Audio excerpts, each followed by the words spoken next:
I ni'n agosau at canlyniad cynta y prif gylch yn y canol gyda'r adran A, y Merlod Mynydd Cymreig. Sarah Heime yn y gwyn yn beirniadu'r gystadleuaeth yma, a'r adran drwy gydol y dydd, ac Owen Griffiths wrth yn ochr i.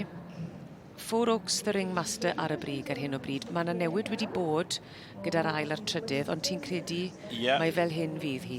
Felly Ringmaster o ran enw ac yn hawlio'r cylch hefyd yn diwe, ac wedi hawlio'r cylch hynny o'r dechrau. Y ceffyl yma wedi denu sylw'n hunan a sylw'r beirniad hefyd, a o'n i ddim yn siŵr iawn lle fydd y Sera'n mynd gyda'r beirniadu heddi, ond nawr fi wedi gweld y ceffyl yma ar y brig, ddim yn anhebyg i gwmhir snapshot, ceffyl nath i fagu, nath ennill yma rhai blynyddoedd nôl. Felly mae hi bellach yn gosod y patrwm fydd hi'n chwilio am yn ystod gweddill y dydd. Wyt ti'n gallu gweld pam bod Four Oaks the Ringmaster ar y brig? Ti'n gweld y patrwm yn glir? Felly ti'n gallu gweld bod yna asgwrn hyfryd iddo fe. Ti'n gweld o dan y ben glin wedyn yr asgwrn hynny yn asgwrn byr iawn ac yn asgwrn cryf. Felly mae hwnna'n yn nodwedd o'r brydau Cymreig. Mae yna benllinyn da perthyn iddo fe, a hefyd mae wedi bihafio'n reit da heddi hefyd. Mae'r het wedi ddiosg.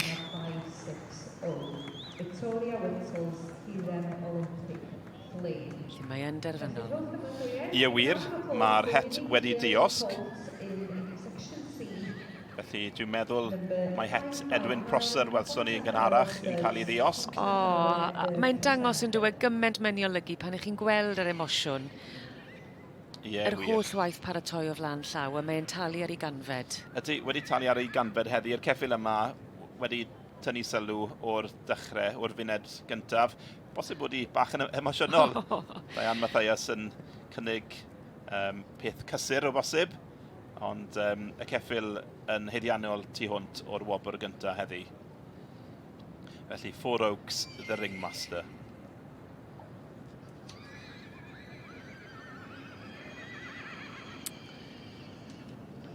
Wedyn yn ail, brydfa Garnelog tywysog, Arthur Jones, y tad wedyn Betws Lewis a'r fam Garnelog Cariad, ac yn trydydd Phil Lewis, brydfa Rhydyfelin. A ti Owen yn bridio adran A, felly mae hyn yn dyblesio di i ddechrau pethau heddi.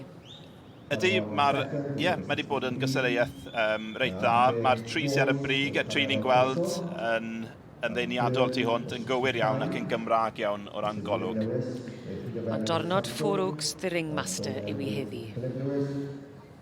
Fourth was 68, from Vincent, the captain of Kenny Morris. Fifth was number 51. This is Christabel Dina Noel, the property of Sam Jansen.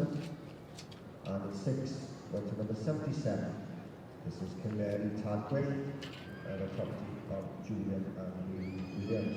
So transition is there to Dr. Barnes, winning the Yearling Colt in the Welsh Rugby section with Four Oaks the Ringmaster.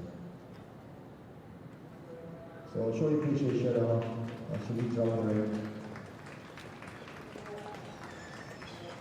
So felly yn gyntaf, o 52, Natasha Barnes o Four Oaks Ringmaster, yn ail, 53, Ar ôl tipyn o bwyso a mesur, mae'r penderfyniad yn derfynol. Sim amheuaeth bellach, llon gyferchiadau mowr iawn i Four Oaks the Ringmaster yn ennill yr Ebol Blwydd gyda'r adran A Natasha Barnes ar ben i digon. Disney Down gyda Nôl, Pagoliaeth Sam Jansen, ac yn ddegau 77, Tadgwyll, Penfynodau, Julian and Haley Williams. So that concludes the first class of this morning. So the next class will be class 9, and this will be the fully or fairly yearling. So I think dosbarth nesaf, the dosbarth naw, bydd hwn yn y bones neu adfa. Well, Natasha Barnes, you've just got up a very early start this morning here on the Tuesday of the Royal Welsh, but you are walking out with a red card. Oh, massive surprise. We didn't expect it at all. How much work of getting ready and everything? You know, this is only a yearling, big stage for them. How do you feel they performed? I was surprised at how well he performed, to be fair, because he's not been out since Lampeter, so... Big stage compared to Lampeter, lots of people, lots of things going on. But it sounds like it's going to be a really big day. You've got the championships coming up. Many congratulations and enjoy your day. Thank you.